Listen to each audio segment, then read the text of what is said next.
वंदे मातरम। नमस्कार। जय श्री राम।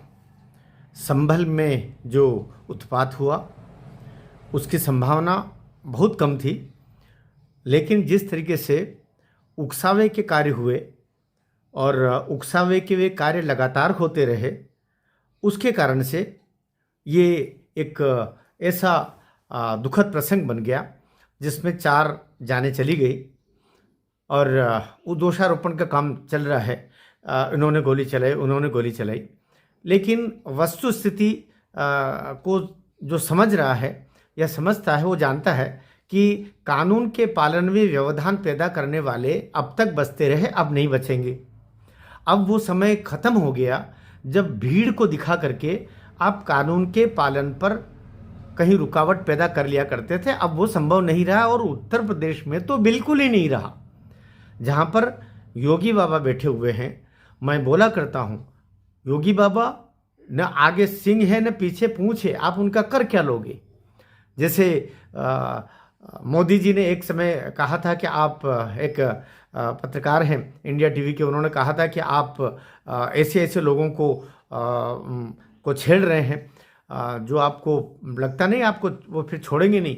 तो मोदी जी ने सहज मुस्कुराते हुए जवाब दिया था कि मेरे पीछे कोई रोने वाला नहीं है। तो देश के लिए जान हथेली पे लेके जो लोग काम कर रहे हैं उसमें योगी जी भी है और नरेंद्र मोदी जी भी है। ये 2 जो साधु हैं राजनीति में, ये अपना काम कर रहे हैं और संविधान की बहुत दुआई दे करके और संविधान के अनुपालन में जब कोर्ट कोई आदेश देता है तो उस आदेश को रुकवाने के लिए जो लोग संविधान की बड़ी दुहाइयां देते हैं वही सबसे बड़े भीड़ का तंत्र दिखा करके रोड़ा बनने की कोशिश करते हैं। संभल में भी यही हुआ। थोड़ा सा संभल के बारे में पहले जान ले। मुगल कालीन समय था, क्रूरताओं का समय था। बाबर ने, कहते हैं इसके एविडेंसेस है, 1529 ईस्वी में जो एक हरिहर मंदिर, भगवान विष्णु का मंदिर, ये संभल में ऐसा दावा किया गया है वहाँ के जो मंदिर के, क्योंकि हम पहले तथ्य को समझ लें। हरिहर मंदिर है ऐसा कहा गया, ये दावा किया केला मंदिर के महंत ऋषिराज गिरी जी महाराज, और उन्होंने फिर ये दावा कोर्ट में लगाया। और उस दावे की परिपुष्टि के लिए जो एडवोकेट रखे गए वे पूरे सनातन की चिंता करने वाले, चाहे वो काशी का मामला हो, राम जन्मभूमि का मामला हो, हर जगह जो पिता पुत्र की जोड़ी में जो पिताजी हैं विष्णु हरिशंकर जी जैन, उन्होंने ये वहाँ पर वाद प्रस्तुत किया और कोर्ट ने, ये संभल कोर्ट ने ये आदेश दिया कि 1 सप्ताह में इसका सर्वे करके और सामने रिपोर्ट रखी जाए। ये 19 नवंबर को आदेश हुआ और 1 सप्ताह में इसको करना था। तो 1 सप्ताह के बीच में मंगलवार को उन्होंने काम किया और शेष काम जो और बचा था वो रविवार के दिन सर्वे टीम वापस गई। और ऐसा जो सर्वे होता है वह कोर्ट के आदेश पर कोर्ट का एक कोर्ट कमिश्नर तय होते हैं और कोर्ट कमिश्नर वकीलों में से ही किसी एडवोकेट को जज साहब अपना नॉमिनेट कर देते हैं। तो इसमें एक जो एडवोकेट थे, सीनियर एडवोकेट थे, उनको सिंह करके हैं, उनको उन्होंने नियुक्त किया, एडवोकेट रमेश सिंह राघव, इनको नियुक्त किया कोर्ट ने, क्योंकि हम तथ्य को समझ लें ताकि हम फिर बहकावे में नहीं आएंगे, भ्रम में नहीं आएंगे। एडवोकेट राघव जी को संभल कोर्ट ने ये नियुक्त किया कि आप जाकर के, उनके निर्देशन में एक टीम बनी और जाकर के आप करें। तो उसमें दोनों पक्ष रखे गए थे।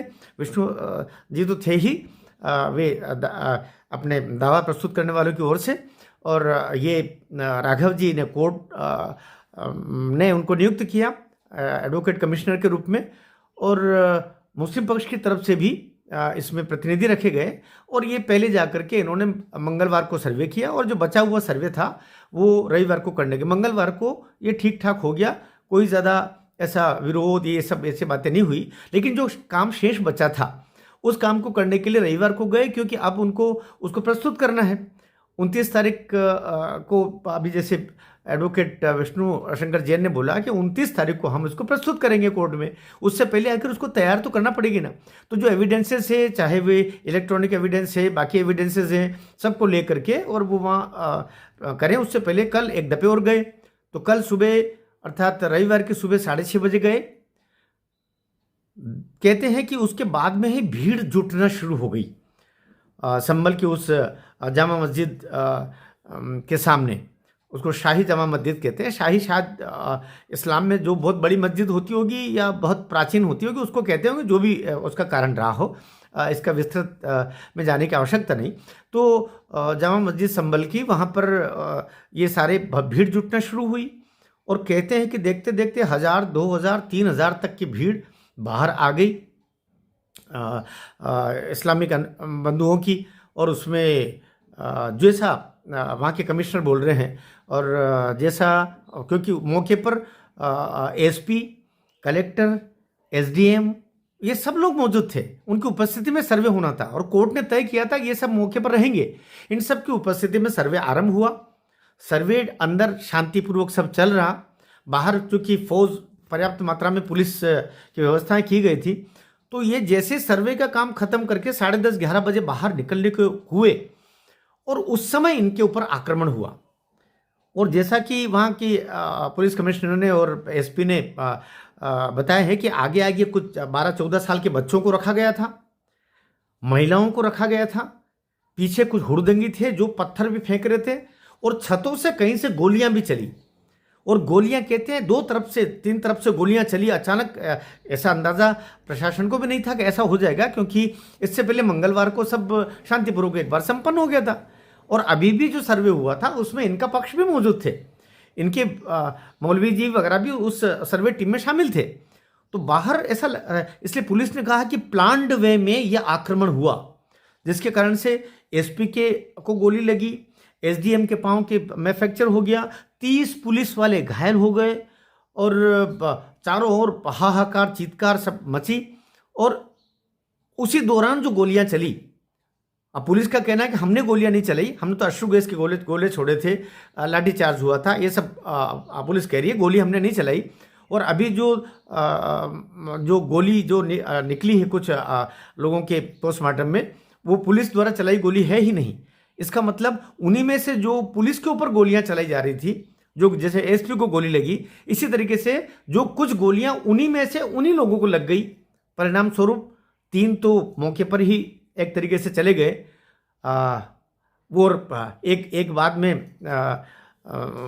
उसकी मृत्यु हुई, 4 मृत्यु हो गई है। अब यहाँ पे एक और बड़ी महत्वपूर्ण बात आई कि ये केवल उस क्षेत्र के ही नहीं थे, उसमें जो युवक और जो लोग इकट्ठे हुए थे वे आसपास के बहुत सारे अन्य नगरों के, अन्य गांवों के भी थे। क्योंकि ये जो 3 जो मृत्यु हुई उसमें सराय तरीन का नौमान था, उसमें हयात नगर का बिलाल था, उसमें कोट गरवी का नईम था, एक अनीस था, जो चौथा जो हुआ। तो इस तरीके से बाहर के लोग, ये जो हजारों की भीड़ आई उसमें मतलब इसका मतलब प्लान वे में किया। और प्लान वे में जब आप आक्रमण कर रहे हो तो फिर ये क्षमा के योग्य तो वैसे ही नहीं है। वो कर क्या रहे थे? वे कोर्ट के आदेश का पालन करने के लिए सर्वे टीम गए थे। कोई वहां पर हिंदू आक्रमणकारी तो गए नहीं थे भाई। अगर सत्य, कड़वा सत्य तो ये है, वहां तो कोर्ट के आदेश पे हो रहा था ना। और कोर्ट के आदेश में का पालन करना आपका भी दायित्व है, हमारे पास। कोर्ट किसके तहत काम करता है? संविधान के तहत काम करता है। यूं तो संविधान की बहुत दुहाई देते, लेकिन संविधान का जब अनुपालन की बात आती है तो अपने भीड़ दिखा करके या पत्थर दिखा करके उसको रोकने का प्रयास करते। तो जो 3-4 मृत्यु हुई और उसमें अभी सुबह सुबह आज सुबह की अगर अभी की बात करें हम 25 नवंबर की, तो अभी जो शफीकुर रहमान करके जो सांसद हैं, वर्तमान सांसद, उनके खिलाफ भी एफआईआर हुई। उनका लड़के ने उकसाने का काम किया, उसके खिलाफ भी एफआईआर हुई है। और बाबा है, देखो बाबा तुमको छोड़ेगा नहीं। अब तुम भीड़ दिखा करके, पत्थर दिखा करके, और अगर शासन के काम में या प्रशासन के काम में या न्यायपालिका के काम में अड़ंगा लगाने चाहोगे तो ठुकोगे ऐसे ही। क्षमा करना, यह सत्य है, क्योंकि आप कानून के अनुपालन में व्यवधान पैदा कर रहे हो। ये भी तो राष्ट्रद्रोह है। इस एनएसए के तहत इस पर सभी धाराएं लग रही है, राष्ट्रद्रोह की धाराएं लग रही। कानून का पालन न करने देना यह राष्ट्रद्रोही है। अखिलेश यादव जी ने कहा कि फिर से सर्वे की क्या आवश्यकता है। अरे सर्वे 7 दिन में कितनी बार करे वो? एक सप्ताह में करके देने का कोर्ट ने बोला था ना। एक सप्ताह के बाद तो नहीं गए वो, फिर से करे, तिर से करे, कितने बार रोज करे। तो कुल मिलाकर के, और ऐसा भी नहीं कि वो शुक्रवार के दिन चले गए थे तो बड़ा कष्ट हो गया। वो एक दिन मंगलवार को गए, एक दिन बाद में रविवार को गए। तो इसमें न तो भावना की बात थी बल्कि कानून के पालन की बात थी। और अब ये जो चीज़ है उसमें 7 गाड़ियां पुलिस की जला दी गई, उसमें बहुत सारी जो 30 करीब पुलिस वाले उसमें घायल हुए। एसडीएम के पाँव में बड़ा सा फ्रैक्चर हो गया, सीओ की वहाँ पर वो घायल हुआ है। और इसमें 20, 21, 25 कुछ गिरफ्तारियाँ भी हुई, कुछ महिलाओं को भी गिरफ्तार किया। अब ये जो कहते हैं ना, वो कभी संविधान की वो प्रतियां दिखा दिखा के और लोगों को मूर्ख बनाना, कभी बाबा साहब अम्बेडकर जी को तस्वीर को आगे लेकर के और आंदोलन को अपने गलत मांगों को लेकर के और आगे बढ़ना, ये देश की जनता जानती है। इससे कोई अंतर पड़ने वाला नहीं। और बाबा के यहाँ तो बिल्कुल नहीं पड़ने वाला है। योगी बाबा कानून का पालन करवाएगा। जो भी सामने आएगा, अगर कोई, ये तो मुस्लिम अनुयायियों की बात है, जब बाबा कानून का पालन करवाना था और जब गाड़ी पलटी थी कहीं, तो उस समय भी आरोप लगे ब्राह्मण को मार दिया, ब्राह्मण को मार दिया। फिर किसी कोई ठाकुर एक इसमें एनकाउंटर में वो काम में लग गया तो बोल ठाकुर को ऐसा कर दिया, ठाकुर को ऐसा कर दिया। फिर अभी अयोध्या में कोई ये जो समाजवादी पार्टी के कुछ यादव लपेटे में आ गए, यादव को ऐसा कर दिया। तो केवल मुस्लिम, यादव, ब्राह्मण, ठाकुर ऐसा कह के और आप कानून के अनुपालन में रुकावट पैदा नहीं कर सकते। आपको कानून का पालन करना होगा और बाबा वही करवा रहे हैं। और ये भविष्य के लिए भी संदेश है। मुस्लिम बंधु जो अगर मेरे इसको वीडियो को अगर सुनते होंगे या सुनेंगे, तो मैं हाथ जोड़ कर निवेदन करता हूं, जमाना बदल गया है, हवाएं बदल गई है, समझ जाएं। अब मुस्लिम वर्ग में वे बंधु जो एपीजे अब्दुल कलाम की परंपरा के लोग हैं, उनको आगे आना चाहिए। और आगे आकर के ऐसी तथाकथित मस्जिदें जो हिंदू धर्म के मंदिरों को, उनके पूजा स्थलों को तोड़ के बनाए गए हैं, अगर उनको पता चल जाए, हो सकता है हिंदू सनातनियों को तो ऐसा पता भी नहीं चल रहे हो, बहुत सारे होंगे, तो वे लोग स्वयं आगे बढ़कर के आकर के बताए कि ये भी गलत है, इसको भी करना चाहिए। लेकिन अब उनको ही ठीक करना पड़ेगा। कौरव पांडव में से पांडव ठीक थे, कौरव गलत थे, लेकिन दोनों ही थे तो सनातनी। लेकिन आखिर उसमें से पांडवों को निकलना पड़ा, लड़ना पड़ा। तो न्याय के लिए, धर्म के लिए आप अगर इस्लाम, सच्चे इस्लाम के पालन करने वाले हैं, तो आपसे भी मेरी प्रार्थना है कि कानून का पालन कराने के लिए, अरे आपके और हमारे पूर्वज तो सब हिंदू थे भाई। कहाँ आप मक्का, मदीना, ईरान, इराक से कहाँ से आए हो? जितने मुस्लिम बंधु हैं इस आर्यव्रत में, चाहे वे पाकिस्तान के, बांग्लादेश के, यहाँ के, वहाँ के, सभी वही लोग हैं।